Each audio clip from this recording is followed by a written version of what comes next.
শোনো, আমরা বৌমা না, আমরা বোমা। আমরা আমাদের বরের মুখের উপর ওদেরই মার নামের বদনাম করার দম রাখি। এই তোমার মা নিজেকে কি ভাবে? তোমার মা একটা দজ্জাল মহিলা। আমার শাশুড়ি মাঝে মাঝেই আমাকে শোনায় আমার ছেলের জন্য তো দূর দূর থেকে সম্বন্ধ আসতো। হ্যাঁ, তা তো আসবেই। আশেপাশের লোকরা তো আপনার স্বভাব চরিত্র সম্পর্কে জানতোই, তাই সাহস পেত না আপনার ঘরে বউ হয়ে আসার। তাই দূর দূর থেকেই সম্বন্ধ আসতো। ননদ হচ্ছে ডিরেক্টর আর শাশুড়ি হচ্ছে অ্যাক্টর। ননদ ফোনে ফোনে ডিরেকশন দেয়, শাশুড়ি লক করে। শাশুড়ি যদি হয় পেট্রোল, ননদ হয় দেয়াশালাই।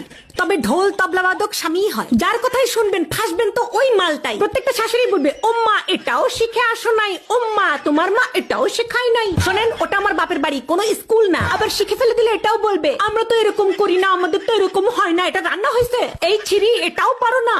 আরে এত সমস্যা যখন নিজে গিয়ে করেন, বৌমা বাড়িতে আসার পর দেখবেন ওরা আর কোনো কাজ করতে পারে না। তাহলে আগে এই কাজগুলো কে করতো?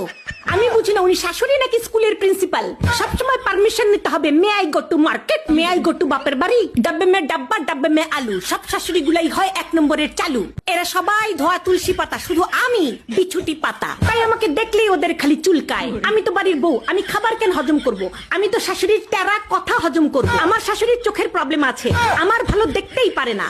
কানেও প্রবলেম, আমার প্রশংসা শুনতেই পারে না। পেটেও প্রবলেম আছে, আমার খুশি হজমই করতে পারে না। বিয়ের আগে মনে হতো শাশুড়ি কি ভালো, ওই যে বললাম মনে হতো।